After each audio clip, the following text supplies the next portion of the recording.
La violence a donc été ignorée, nous l'avons vu pendant le premier siècle de l'existence de l'anthropologie et de la sociologie, ou plus exactement, elle n'a pas été traitée en tant que telle, n'a pas fait l'objet d'entrées spécifiques dans les encyclopédies et les dictionnaires de ces disciplines, n'a pas donné lieu à des travaux empiriques ou théoriques se réclamant explicitement de son étude.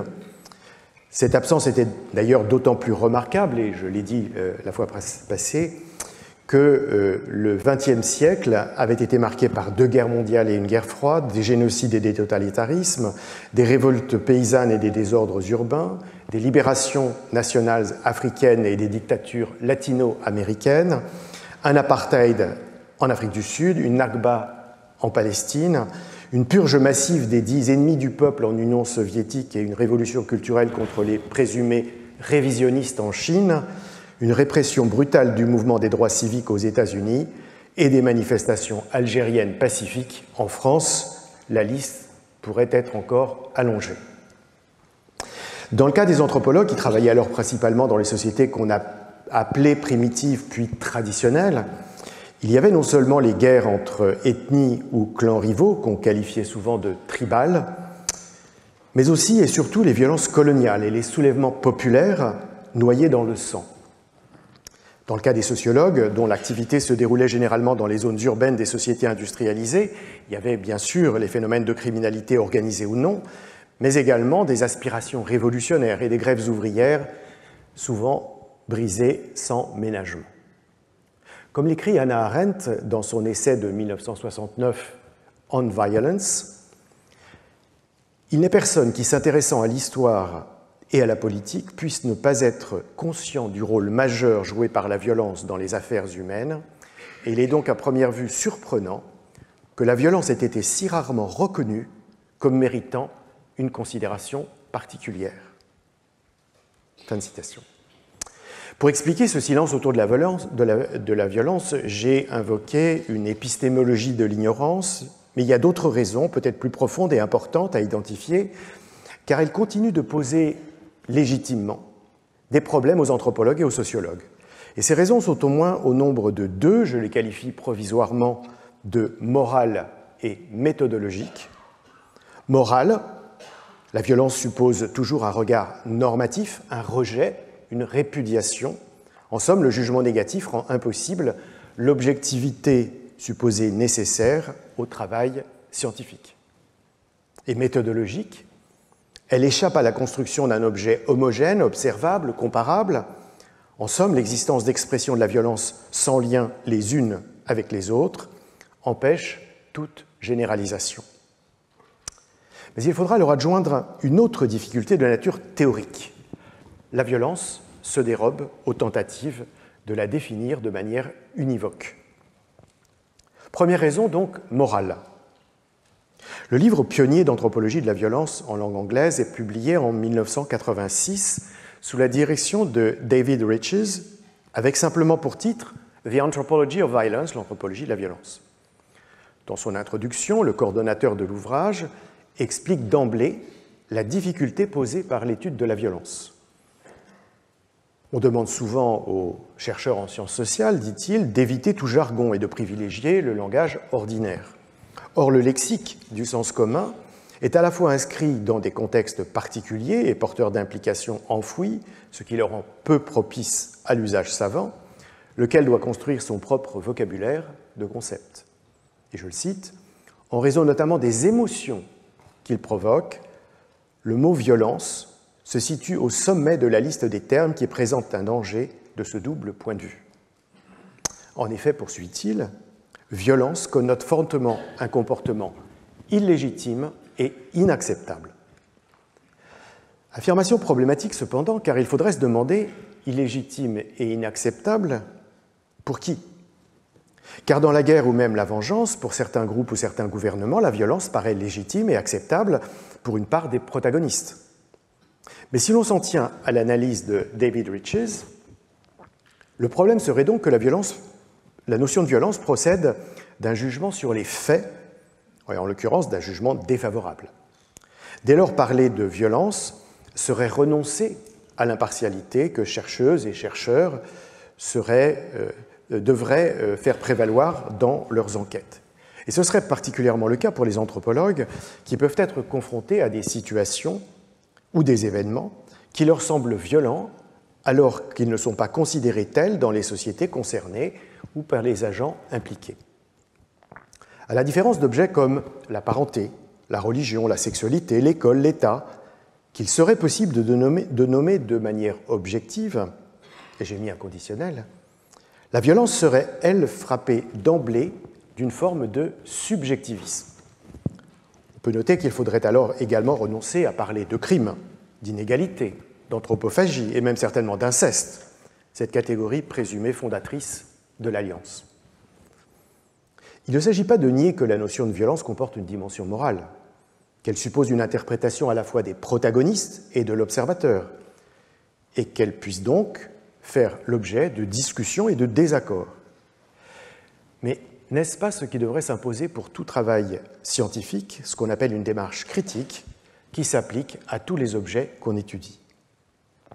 Le statut de la parenté comme concept central de l'anthropologie servant d'initiation au métier ne mériterait-il pas, lui aussi, d'être interrogé, comme l'a fait l'anthropologue états-unien David Schneider dès 1984 dans A Critique of the Study of Kinship, une critique de l'étude de la parenté, en montrant qu'il s'agissait là d'une manifestation d'ethnocentrisme éloignée de la réalité des sociétés étudiées.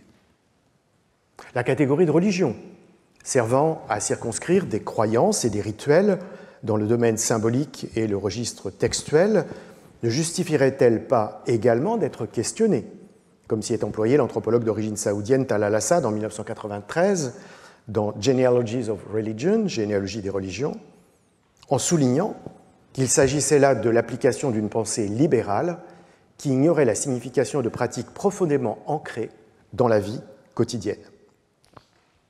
Que la notion de violence ne doive pas être prise pour argent comptant est donc une vérité d'évidence qui vaut pour toute notion mobilisée dans les sciences sociales. C'est même ce qui en fait l'intérêt. Qu'elle donne lieu à interprétation et donc à désinterprétation, n'est-ce pas là ce qui est au fondement de la pratique de ces disciplines, selon la thèse fameuse de Clifford Geertz dans The Interpretation of Cultures, l'interprétation des cultures, qui a irrigué la recherche bien au-delà de l'anthropologie. Le recours à la notion de violence implique donc une forme de jugement, mais ne récuse pas l'analyse. Dans un court texte de 1995, le philosophe Jean-Luc Nancy l'exprimait simplement. Je le cite, « Il y a aujourd'hui une question de la violence qui n'est pas simplement une question externe, ouvrant sur la résistance éthique et politique aux violences effectives, ce qui en définitive n'en fait pas une question mais plutôt un consensus, le plus souvent doublé d'une impuissance, mais aussi une question interne, à savoir quelque chose de la violence ou de ce qui est trop rapidement classé sous l'unique terme de violence reste à penser par-delà son évidente condamnation. L'essence de la violence n'est sans doute pas épuisée par sa réprobation. » Fin de citation. Son propos comporte donc deux parties. La question externe, à savoir le fait d'une résistance éthique et politique à l'exercice de la violence, et la question interne, à savoir le fait que la violence demeure bonne à penser. On peut souscrire à la seconde, mais il faudra mettre à l'épreuve la première, car il ne va pas de soi que le rejet de la violence fasse l'objet d'un consensus. Comme on le montre dans des registres très différents, le succès populaire des arts martiaux mixtes extrêmes de l'Ultimate Fight Championship aux États-Unis, la normalisation de l'usage de la brutalité au sein de la police en France, ou le soutien massif à la destruction de Gaza dans des sondages d'opinion en Israël. Deuxième raison, méthodologique. Le travail pionnier en matière de regard anthropologique sur la violence en France a été conduit dans le cadre d'un numéro spécial de la revue Études rurales, coordonné en 1984 par trois anthropologues du CNRS et de l'EHESS, Gérard Lanclude, Elisabeth Claverie et Jean Jamin, qui l'introduisent par une question radicale: une ethnographie de la violence est-elle possible ? À cette question, Gérard Lanclude semble apporter une réponse positive. Je le cite, « Si l'on fait l'hypothèse qui ne paraît pas déraisonnable, qu'aucune société ne l'ignore, que chacune s'attache à désigner comme violents certains comportements à l'exclusion d'autres, leur confère ou non un sens et une fonction et les sanctionne selon des procédures qui lui appartiennent en propre. » Fin de citation. On peut douter de cette universalité hâtivement affirmée, car si toutes les sociétés ont imaginé des sanctions pour des violations des normes et des règles, rien n'indique que la violence ou que toutes les violences entrent nécessairement dans le cadre de ces violations. D'ailleurs, l'auteur lui-même souligne un peu plus loin que, je le cite, « la violence ne se donne pas d'emblée pour telle, sa spécification résulte d'une procédure toujours ouverte de qualification, et tout semble se passer comme si la notion de violence, chargée de représentation composite, référait à des phénomènes de nature très différente. » Fin de citation. Et il en déduit qu'au contraire de phénomènes sur l'identité desquels un consensus minimum s'est établi, comme l'économie, le politique, la religion, ou de notions au moins partiellement construites, telles que la puissance, la domination, la contrainte, la violence, elle, je le cite, ne paraît pas à première vue susceptible de circonscrire une classe de faits à observer et à interpréter, un champ de recherche en somme. Fin de citation. Par conséquent, faut-il, en suivant Gérard Lanclude, retenir l'hypothèse non déraisonnable, comme il le dit, que toutes les sociétés connaissent la violence, ou plutôt l'idée contraire, toujours dans son propos, qu'on ne peut circonscrire une classe de faits correspondant à une même réalité de la violence. La question n'est donc pas tranchée pour lui et donne lieu à des réponses différentes de la part des deux autres responsables du dossier. Pour Elisabeth Claverie, quand on sollicite des ethnologues sur ce thème, je la cite, chacun sait bien ce que violence veut dire et est à même de la reconnaître sous des formes extrêmement diverses dans différentes sociétés étudiées, peut-être parce qu'il en a l'expérience dans l'univers dont il est lui-même indigène. Fin de citation. La production de cette connaissance ethnographique semble donc hésiter entre ce qu'on désigne souvent comme de l'émique, c'est-à-dire le point de vue de la société concernée, et de l'éthique, sans H, c'est-à-dire le point de vue de l'observateur. C'est à partir de leur propre regard sur la violence que les chercheurs la reconnaissent, au moins autant qu'à partir du discours ou des attitudes de celles et ceux qu'ils étudient. Je la cite encore, dans la mesure où elle n'a pas fait l'objet d'une construction théorique à la différence, encore une fois, de la religion ou de la parenté, et on remarque ici la récurrence d'objets trop facilement vus comme non problématiques, car en fait non problématisés ou insuffisamment. La violence, poursuit-elle, fait ressurgir la plupart des questions à la fois les plus centrales et les plus indécidables de l'anthropologie, relativisme culturel ou universaux, rapport aux valeurs et neutralité de l'observateur, statut de la règle et de sa transgression. Telle est en effet, il faut le redire, non pas une faiblesse, mais la force d'une recherche sur la violence, le fait qu'elle pose à nouveau frais des questions qu'on a parfois un peu trop vite imaginées résolues. Les monographies réunies par les responsables du dossier, qui vont des conduites d'évitement de la conflictualité dans les sociétés rurales tahitiennes et siciliennes à la socialisation dans l'affrontement physique des lobbies du Burkina Faso et des Yanomami du Venezuela, des batailles de chiffonniers de la banlieue parisienne aux rixes d'ivrogne des populations arctiques, invitent à penser la richesse et la diversité des formes de violence, au point de se demander, comme le fait encore Elisabeth Claverie, si cette dernière ne constitue pas plus une ressource pouvant donner lieu à un nombre considérable d'usages différents qu'un phénomène en soi. On le voit, toujours cette indécision et hésitation. De son côté, Jean Jamin paraît plus radicalement dubitatif sur ce que les anthropologues peuvent tirer de telles enquêtes. Je le cite, « À supposer que la violence soit utile parfois, bien plus soit belle à vivre et ou à regarder, il ne s'ensuit pas qu'elle soit bonne à penser. » Fin de citation. Car pour lui, elle se situe en dehors du territoire de la raison, ou plus encore, elle est une affaire d'interprétation ou à la limite affaire de point de vue. Singulière réserve, cependant, car quel objet étudié par les sciences sociales n'implique pas une interprétation et quelle description ne suppose pas un point de vue, celui du descripteur. La violence, à cet égard, n'a rien d'exceptionnel pour l'anthropologue. Il n'en est cependant pas moins vrai qu'elle représente un fait social particulièrement sensible à la question du regard, pour parler comme Michel Foucault dans La naissance de la clinique.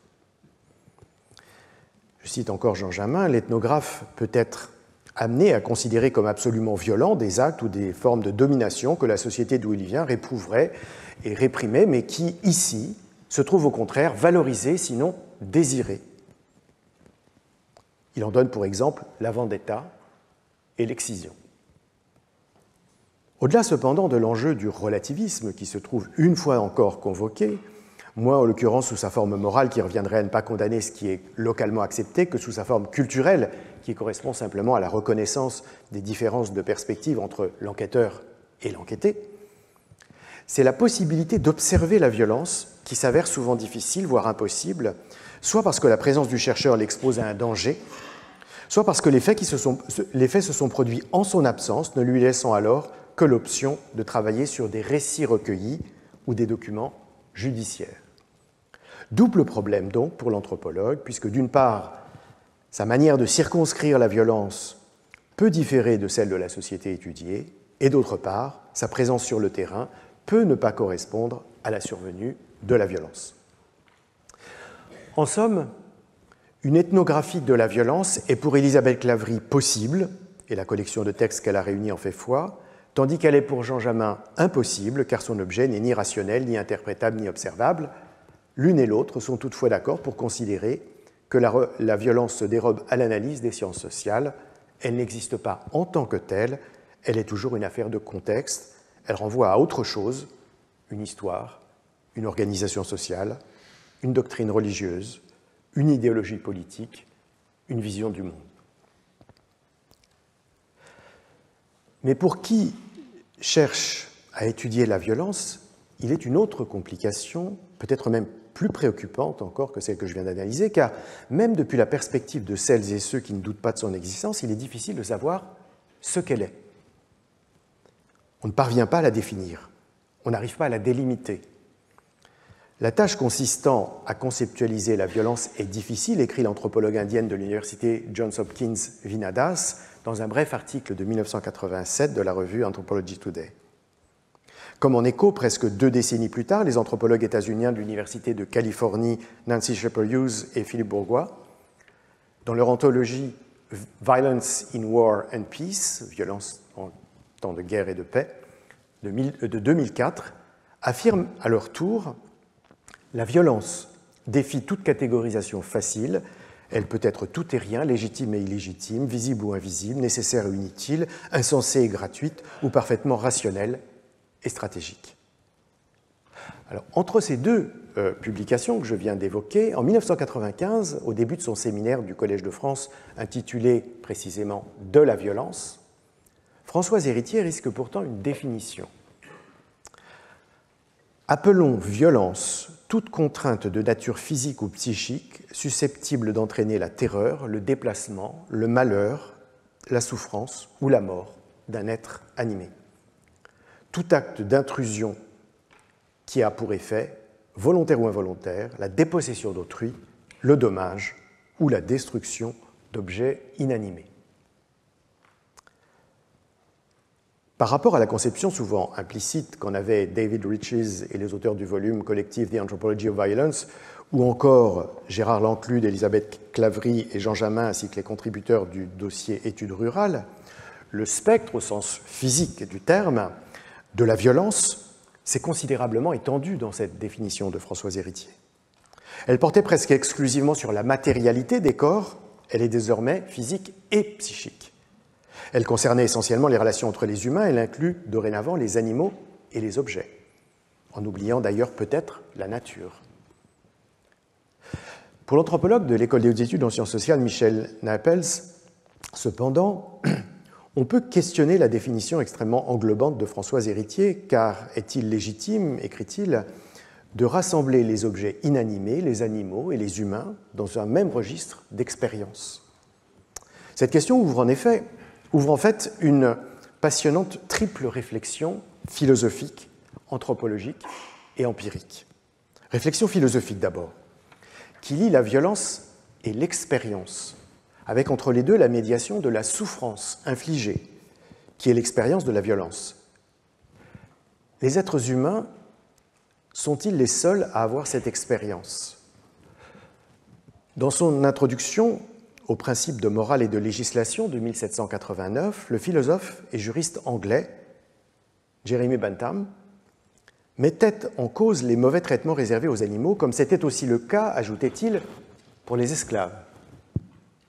Que se passerait-il, interrogeait-il, si au lieu de se demander si un cheval ou un chien peuvent raisonner ou parler, deux activités qui les différencient des êtres humains, on se demandait s'ils peuvent souffrir, ce qui les en rapprocherait. Cette analyse a ouvert la voie à l'approche du bien-être animal dont le champion est aujourd'hui le philosophe australien utilitariste de l'université de Princeton, Peter Singer.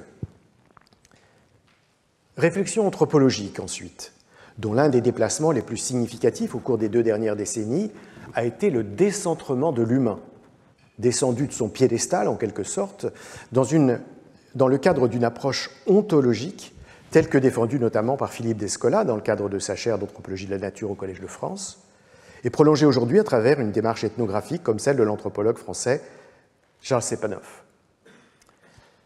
Ces travaux accordent toute leur importance aux êtres vivants non humains, dans le règne animal mais aussi végétal, qui se trouvent donc inclus dans le champ de la violence.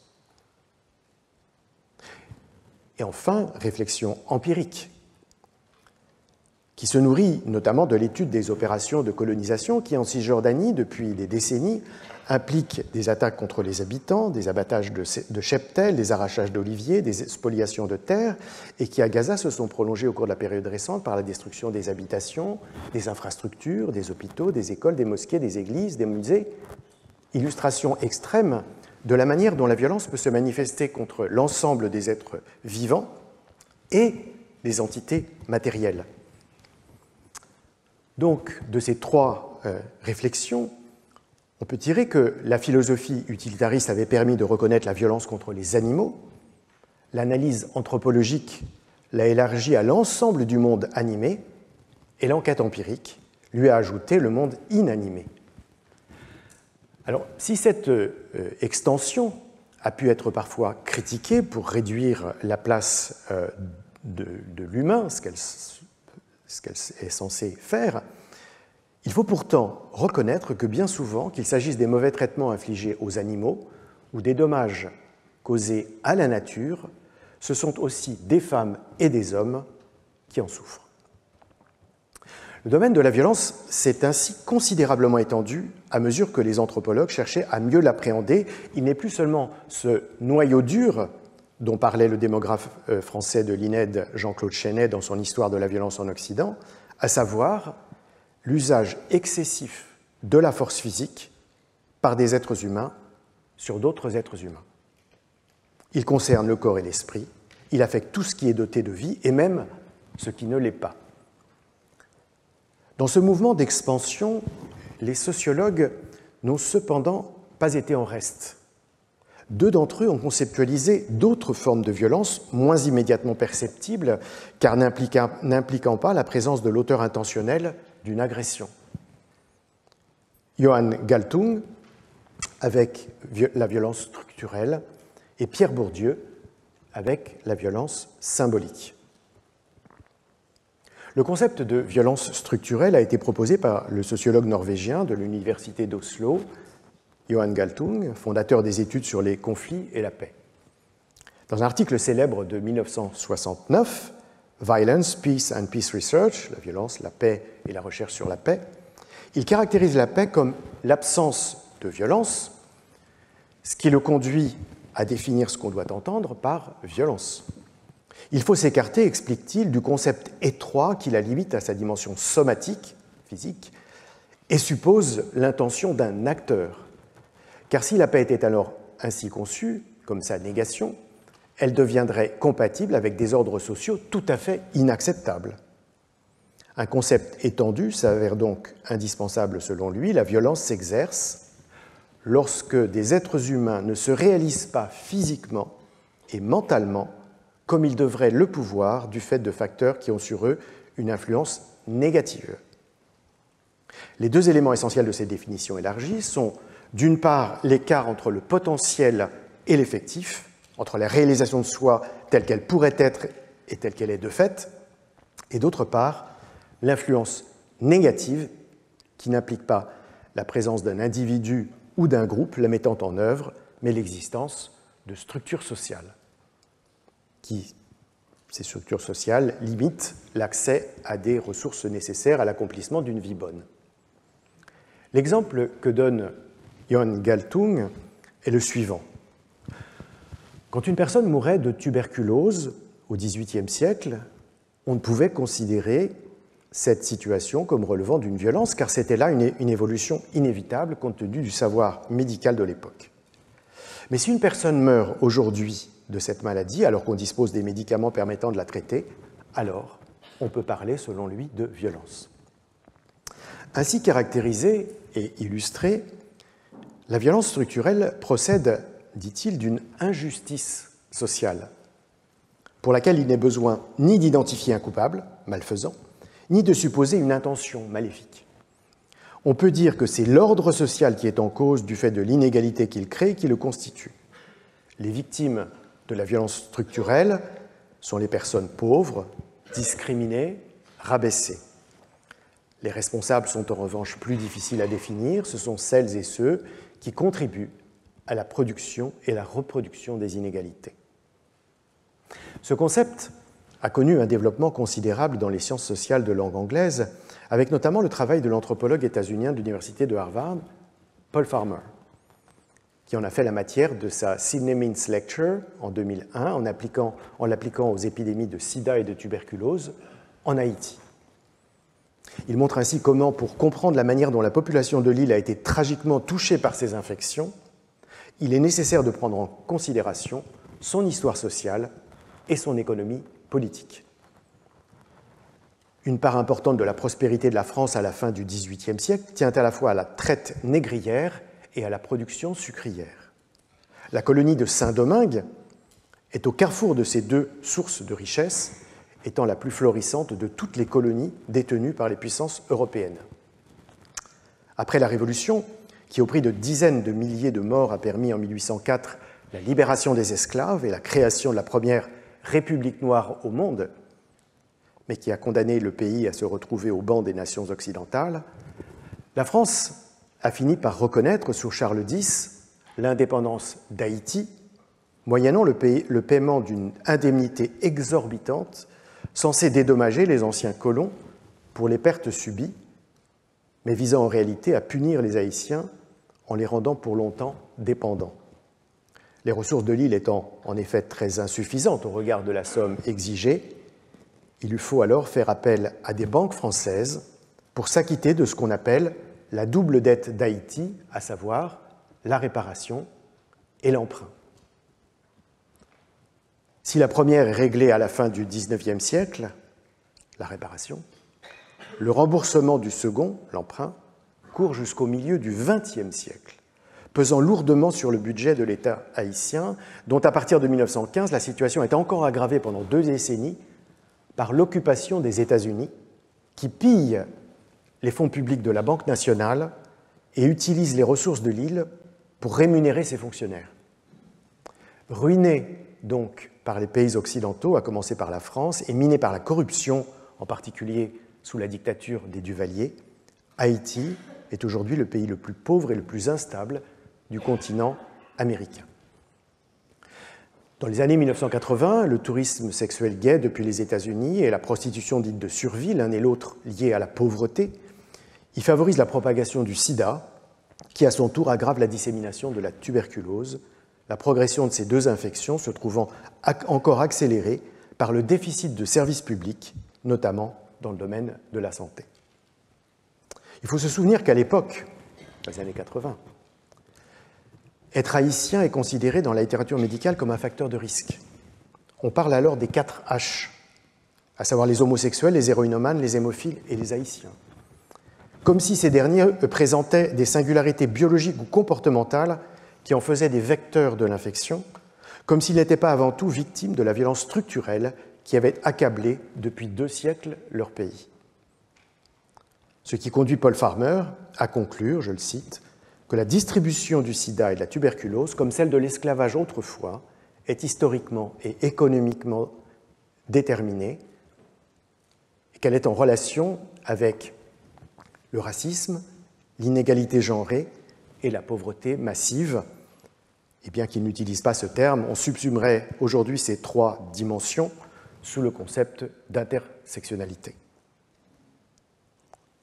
Un renouvellement de la pensée sur la violence s'est donc opéré avec l'introduction de la violence structurelle. Il n'est plus question du geste agressif d'un individu ou d'un groupe contre un autre individu ou un autre groupe, voire contre des êtres animés ou des entités inanimées, mais du poids des inégalités qui traversent et hiérarchisent la société. On n'est plus dans l'immédiateté de l'acte, mais dans l'empreinte de l'histoire. Le corps, pourtant, dans sa dimension à la fois physique et psychique, n'a pas disparu, car la violence structurelle altère les organes, produit des maladies, favorise des homicides et des suicides, entraîne une augmentation des décès de toutes causes. Une enquête réalisée au début des années 1980, autrement dit avant même le début de l'épidémie de sida, et publiée dans la prestigieuse revue médicale The New England Journal of Medicine, révélait que le taux de mortalité ajusté à l'âge était 2 fois plus élevé parmi les habitants du centre de Harlem qu'au sein de la population blanche des États-Unis, et que les chances d'atteindre son 65e anniversaire étaient plus faibles pour les hommes noirs de ce quartier de New York que chez les hommes résidant au Bangladesh, choisi comme exemple de l'un des pays les plus pauvres du monde. Pour l'essentiel, l'excès de mortalité, dans cette étude, était dû non pas, contrairement à ce que le sens commun pouvait imaginer, aux homicides et aux drogues, qui ne se situaient qu'au 3e et 5e rang des causes de décès, respectivement, mais plus banalement aux maladies cardiovasculaires et aux cirrhoses du foie. Dans leur analyse, les auteurs ne citaient certes pas la violence structurelle, peu discutée alors, mais évoquant le niveau de disparité sur un territoire urbain où plus de 19 résidents sur 20 se situaient au-dessous du seuil de pauvreté, ils assimilaient la situation aux conséquences d'une catastrophe naturelle. Ils auraient pu aussi bien la comparer aux effets d'une guerre civile ou d'un conflit international. C'est dire que la violence structurelle, comme la violence directe, détruit des vies et souvent de manière plus massive encore. Cependant, aussi heuristique soit-il, puisqu'il établit que dans la plupart des sociétés, les inégalités tuent plus que les brutalités, le concept de violence structurelle pose au moins 2 problèmes pour les sciences sociales. Premièrement, la définition qu'en donne Johann Galtung est tellement large qu'elle inclut toutes les situations de perte de chance, puisqu'elle fait référence à tout élément générant un écart entre la réalisation de soi potentielle et la réalisation de soi effective, ce qui la rend malaisée à mettre en œuvre concrètement. Et deuxièmement, l'utilisation qu'en fait Paul Farmer se heurte à la difficulté qu'il y a à établir empiriquement le lien causal exact entre l'histoire sociale et l'économie politique, d'une part, l'incidence des maladies et l'espérance de vie, d'autre part, et en démontrer le mécanisme précis, ce qui rend l'administration de la preuve délicate. Néanmoins, l'introduction de ce concept permet une ouverture vers une forme de violence occultée par les pouvoirs, malgré ses effets funestes sur les corps. Tel est aussi, quoique d'une façon bien différente, le cas en ce qui concerne la violence symbolique qui est associée au nom de Pierre Bourdieu. Associée car s'il est vrai qu'il l'a abordée et développée presque tout au long de son œuvre, y compris dans ses cours au Collège de France, le concept apparaît d'abord dans la reproduction, étude qu'il a de fait co-signée avec le sociologue français Jean-Claude Passeron. L'ouvrage qui porte sur le système d'enseignement et le rapport pédagogique propose, selon les auteurs, je les cite, une théorie générale des actions de violence symbolique et des conditions sociales de cette violence. Le livre est construit à la manière de l'éthique de Spinoza, avec des axiomes formels suivis de scolies qui les expliquent ou les commentent. Le premier de ces axiomes énonce, dans un style immédiatement reconnaissable par ses effets de répétition, ce que les auteurs affirment être, je les cite, un principe de théorie de la connaissance sociologique, autrement dit un fondement de leur épistémologie. Tout pouvoir de violence symbolique, c'est-à-dire tout pouvoir qui parvient à imposer des significations et à les imposer comme légitimes en dissimulant les rapports de force qui sont au fondement de sa force, ajoute sa force propre, c'est-à-dire proprement symbolique, à ces rapports de force. Exprimé plus simplement, la violence symbolique expose comment les dominants parviennent à obtenir l'adhésion des dominés à leur domination sans user de la contrainte ou de la menace, uniquement, si l'on peut dire, en imposant par des effets de sens et de langage le caractère évident de cette domination. Elle consiste en une naturalisation des rapports de pouvoir et de savoir par laquelle dominants et dominés, partageant les mêmes instruments de perception et de cognition, peuvent considérer comme allant de soi, et donc légitime, la relation inégalitaire entre eux. Elle est donc symbolique, car elle se situe dans l'ordre des significations, par lequel le dominé fait sens de sa position et de sa condition dans les termes établis par le dominant qui les lui fait accepter comme justifiés.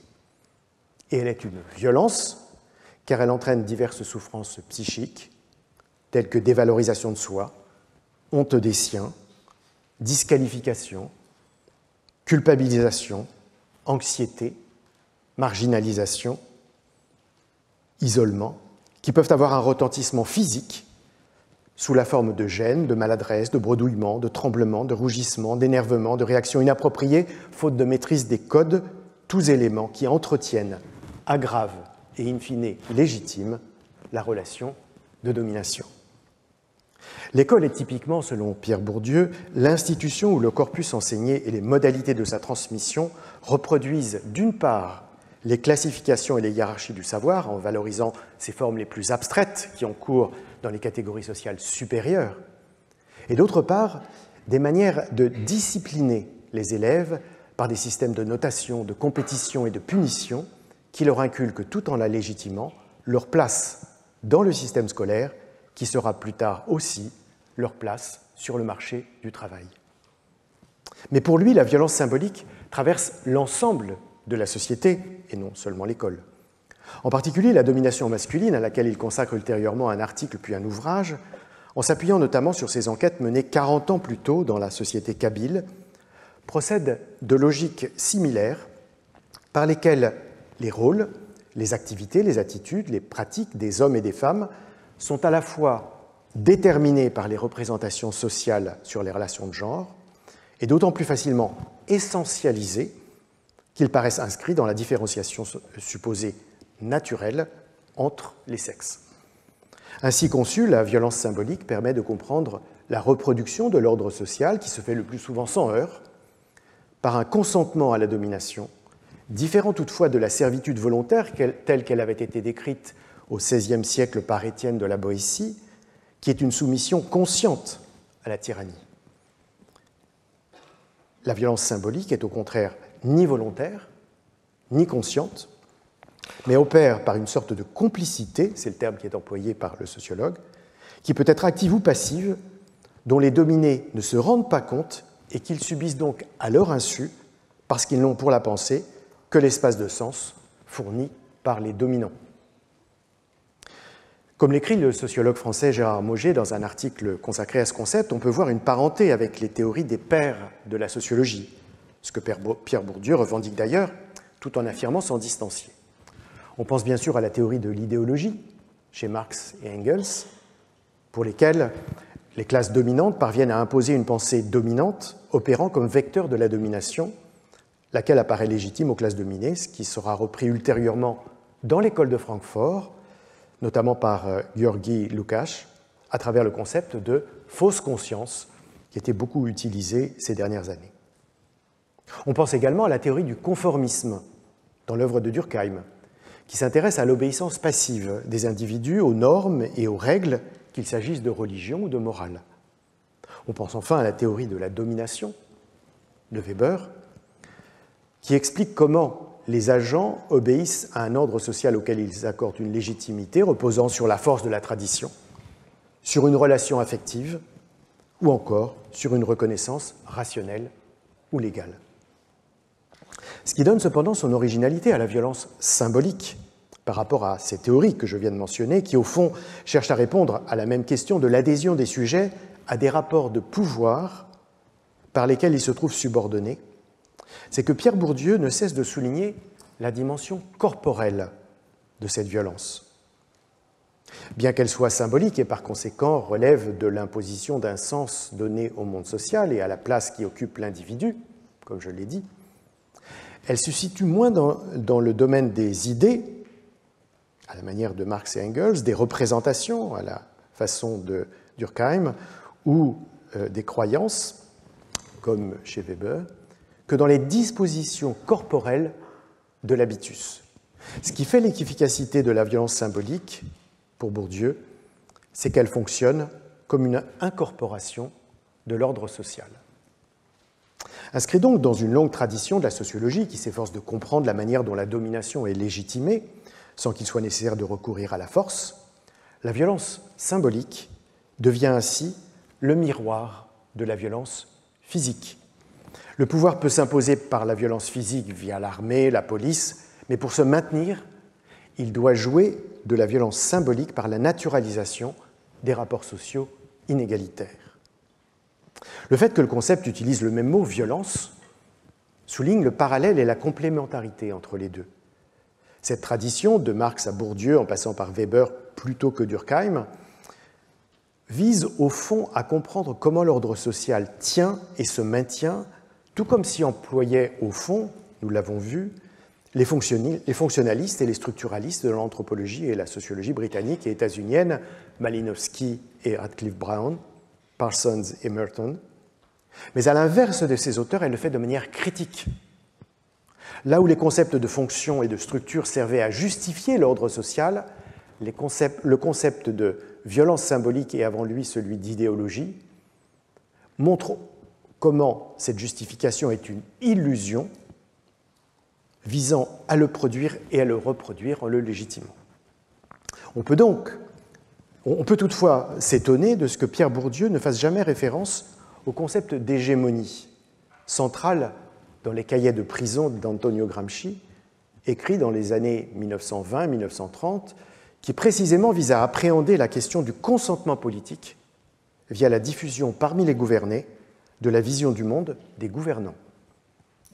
Selon le philosophe italien, qui était à l'époque secrétaire général du Parti communiste italien lors de son incarcération par les autorités fascistes, la superstructure de la société se manifeste d'une part dans la société politique, qui se compose du gouvernement, de la justice, de la police, de l'armée, lesquels exercent le pouvoir directement, et d'autre part dans la société civile, qui comprend les écoles, les églises, les associations, les médias, les partis, par lesquels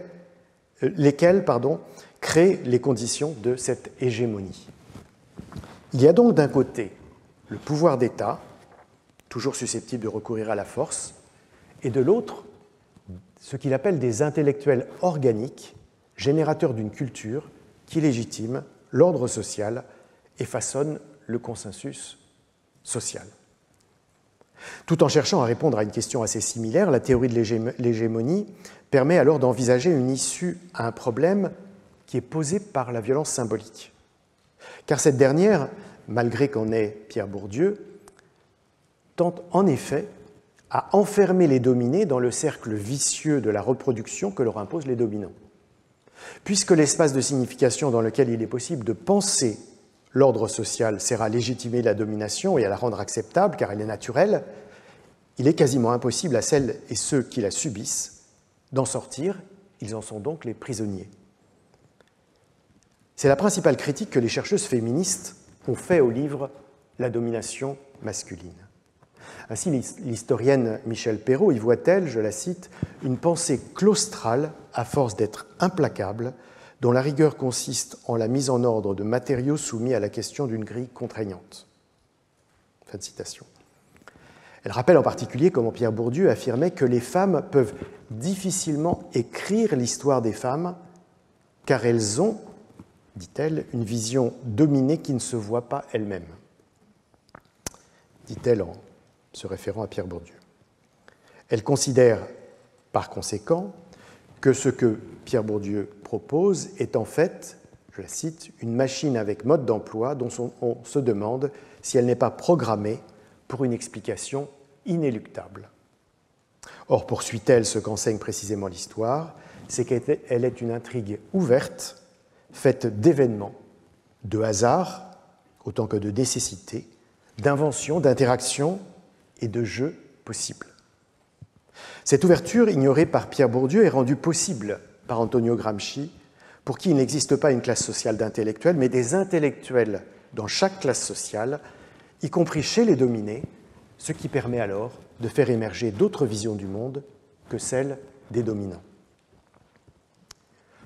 Violence structurelle et violence symbolique, quelles que soient les critiques qu'on peut leur adresser, comme à tout concept qui appelle nécessairement une discussion contradictoire, ont l'immense mérite de déplacer la question de la violence, d'en dévoiler la part cachée, celle inscrite dans les profondeurs du monde social et de son histoire, celle des inégalités trouvant leur origine, si l'on veut utiliser un langage marxiste, dans l'infrastructure, c'est la violence structurelle, et dans la superstructure, c'est la violence symbolique.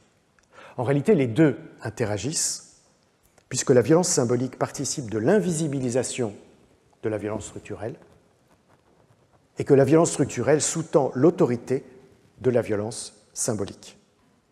Mais du point de vue de la compréhension de ce qu'est la violence, sinon de sa définition proprement dite, ces deux formes de violence soulignent deux traits fondamentaux qui les rapprochent de la violence physique, celle qui paraît à nous tous la plus facile à saisir. D'une part, ces deux formes de violence se manifestent dans les corps, soit à travers leur altération, dans le cas de la violence structurelle, soit à travers l'habitus, dans le cas de la violence symbolique. Et d'autre part, elles provoquent une souffrance, tant physique que psychique, par la perte de chance que crée la violence structurelle et par le consentement à la domination qu'implique la violence symbolique. Le corps comme objet sur lequel s'imprime la violence et la souffrance comme expérience du sujet qui la subit, voici deux traits d'union entre les formes de la violence, aussi différentes soient-elles. Et la définition, donc. J'en ai jusqu'à présent cité plusieurs, tout en alertant sur les difficultés particulières à les réunir empiriquement, puisque des actes ou des faits peuvent être vus comme violents par certains et non par d'autres, et qu'en particulier, le problème se pose d'une différence radicale entre l'observatrice et l'observateur extérieur, qui peut voir de la violence là où les membres de la société ou bien du groupe n'en voient pas. Plutôt qu'une définition, donc, je suggère de poursuivre l'investigation en empruntant deux autres voies, celles par lesquelles on commence en général, mais qu'il m'a semblé intéressant de repousser à la fin, à savoir l'étymologie et la philologie. Que nous disent-elles l'une et l'autre de la violence ? Les étymologies grecques et latines sont très superposables, renvoyant à la même racine indo-européenne gwei, voulant dire conquérir, forcer. Le dictionnaire grec-français Bailly donne trois significations du mot bia: force vitale, force du corps s'agissant des êtres humains, des animaux, des éléments naturels, avec par extension courage, vaillance. Enfin, emploi de la force, donc violence, mauvais traitement. Le dictionnaire latin-français Gaffio propose une plus grande variété de significations en distinguant le nombre du mot. Au singulier, vis, force d'un animal ou d'un élément naturel, puissance pour un être humain, pour une action, voire influence, importance, emploi de la force, voie de fait, violence, force des armes, attaque, assaut, enfin quelques autres acceptions très éloignées. Au pluriel, vires, les forces physiques d'un être animé, et au figuré, la puissance, la force virile, les organes virils. Et enfin, les forces armées, les troupes, les soldats. Notons que malgré les apparentes similitudes orthographiques et sémantiques entre vis, pluriel vires, et vir, pluriel viri, l'homme, avec dans les deux cas l'association possible à l'idée de virilité, Les deux mots n'ont pas du tout la même origine. On peut donc résumer les choses ainsi.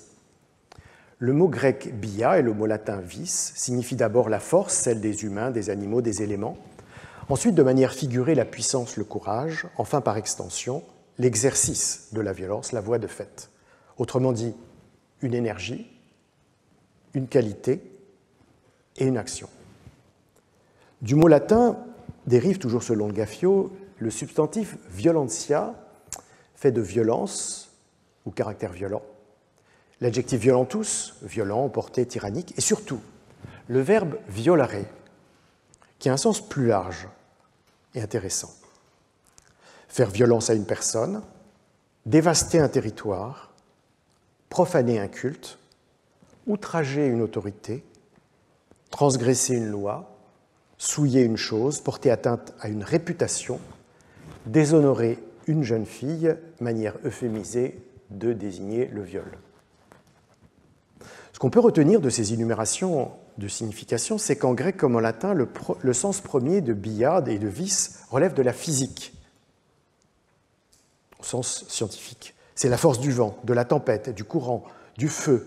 Et la philosophe Hélène Frappa, dans son anthologie de la violence, relève qu'avec la physique d'Aristote, je la cite, c'est la nature qui donne sens, orientation et finalité à la violence, dans la mesure où celle-ci se caractérise par le fait qu'elle va contre la nature.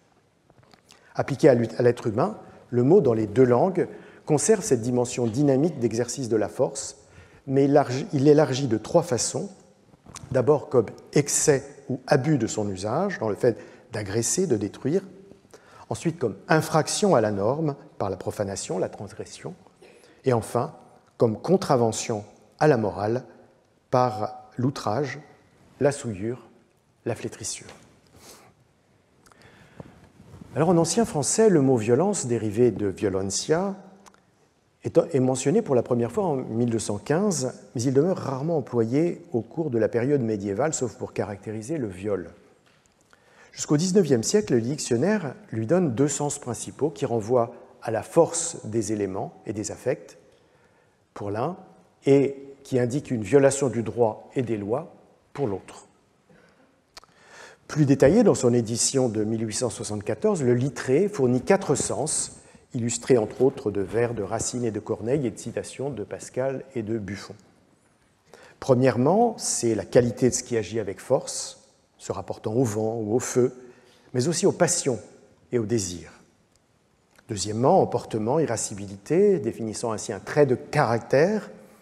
Troisièmement, force dont on use contre quelqu'un, contre les lois, contre la liberté publique, au propre et dans les coups portés, comme au figuré dans la dénaturation de l'esprit d'un texte. Quatrièmement, enfin, contrainte exercée sur une personne pour la forcer à s'obliger, autrement dit, lui imposer quelque chose. On retrouve là les dimensions physiques, psychologiques, légales et morales de la violence qui renouent au fond avec la richesse sémantique du latin violare. Trois points méritent ici l'attention. D'abord vient toujours en premier la forme abstraite de la violence comme ce qui met en mouvement des éléments ou des affects, héritage des significations de l'Antiquité. Ensuite, la violence exercée sur les corps n'est mentionnée qu'assez secondairement, au même titre que le détournement du sens d'un document.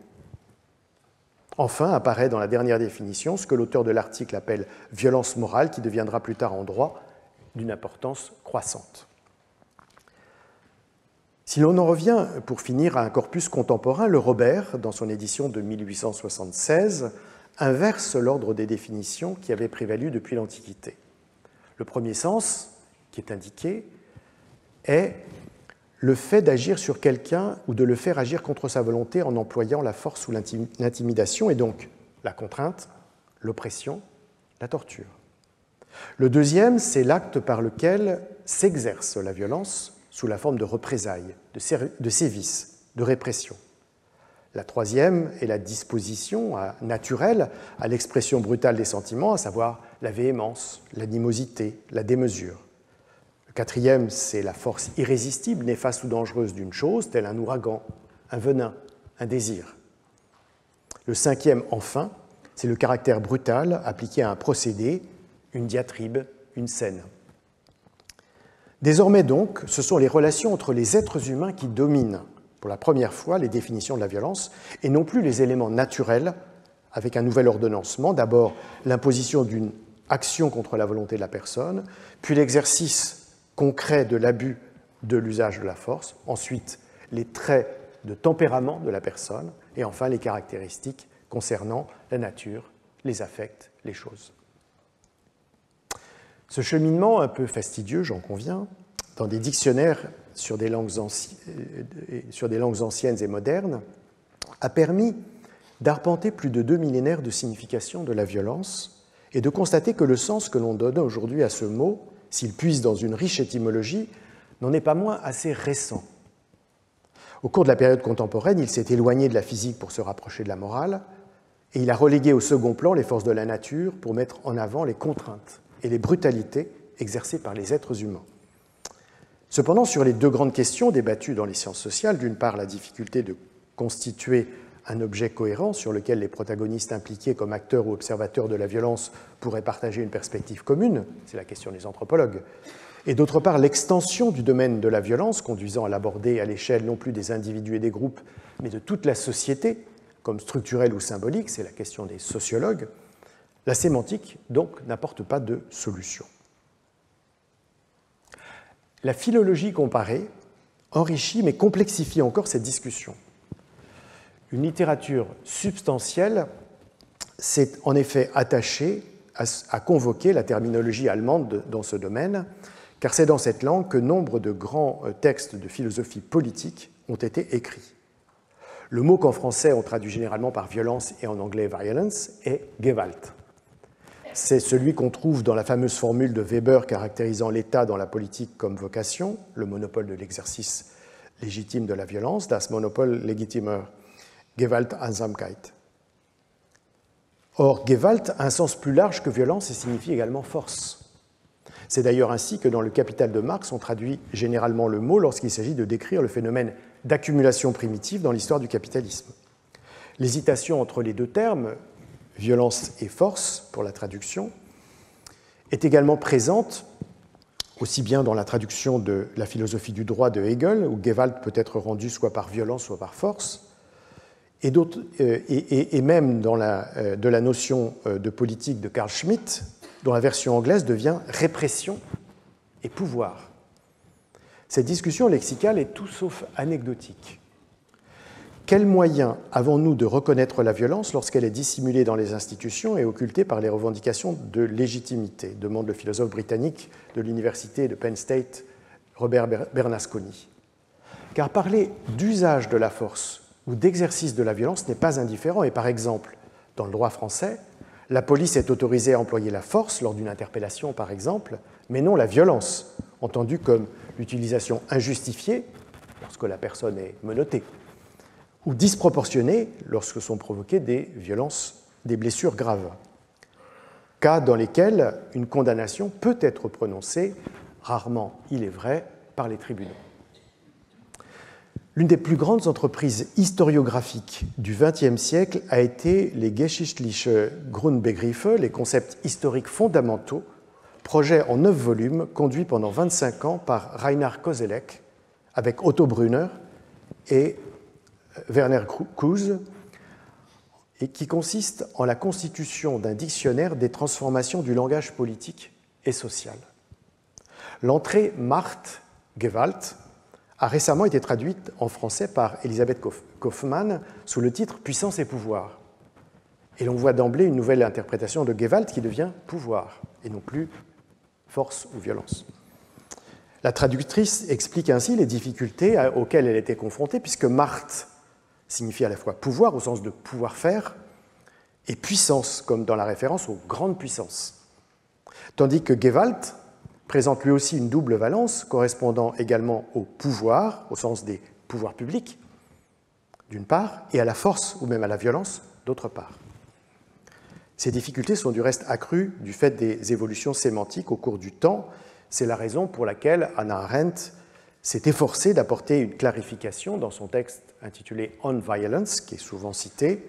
Selon elle, je la cite, « Power correspond à la possibilité non seulement d'agir, mais d'agir de concert, car il ne relève pas de l'individu, mais du groupe. Strength, c'est la propriété inhérente d'une chose ou d'une personne. Force indique l'énergie libérée par des mouvements physiques ou sociaux.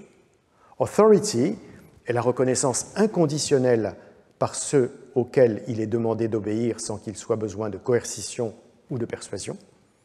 Et violence, enfin, se distingue par son caractère instrumental. Ainsi, selon elle, Macht serait le pouvoir et Gewalt la violence. À suivre ainsi les méandres de ces discussions, on conçoit que le dictionnaire des intraduisibles, dirigé par la philosophe Barbara Cassin, figure l'entrée Macht-Gewalt. La philologie comparée montre ainsi qu'au-delà des questions posées par les sciences sociales sur l'objet et le périmètre de la violence, la définition même du mot et sa traduction posent problème, variant non seulement d'une période à l'autre, d'un usage à un autre, mais aussi d'une autrice ou d'un auteur à un autre. Pour conclure, au terme de ce parcours de l'anthropologie et de la sociologie à l'étymologie à la philologie, de la caractérisation d'un objet à la recherche d'une signification, on peut se sentir troublé, voire désemparé, car de quoi parle-t-on quand on parle de la violence? Alors que le sens du mot semble aller de soi, lorsqu'on l'utilise dans le langage courant, on voit que dès lors qu'on s'efforce de le circonscrire, il se délite et se démultiplie. Faut-il en concevoir une déception, peut-être même un découragement? Bien au contraire, il est souvent bien plus intéressant et surtout plus utile de problématiser une notion ou un concept que de le définir, autrement dit, d'ouvrir à des questions plutôt que d'enfermer dans une convention. C'est pourquoi, renonçant à la quête d'une définition, le titre de cette leçon, j'ai préféré cette enquête autour d'une définition. Je vous remercie.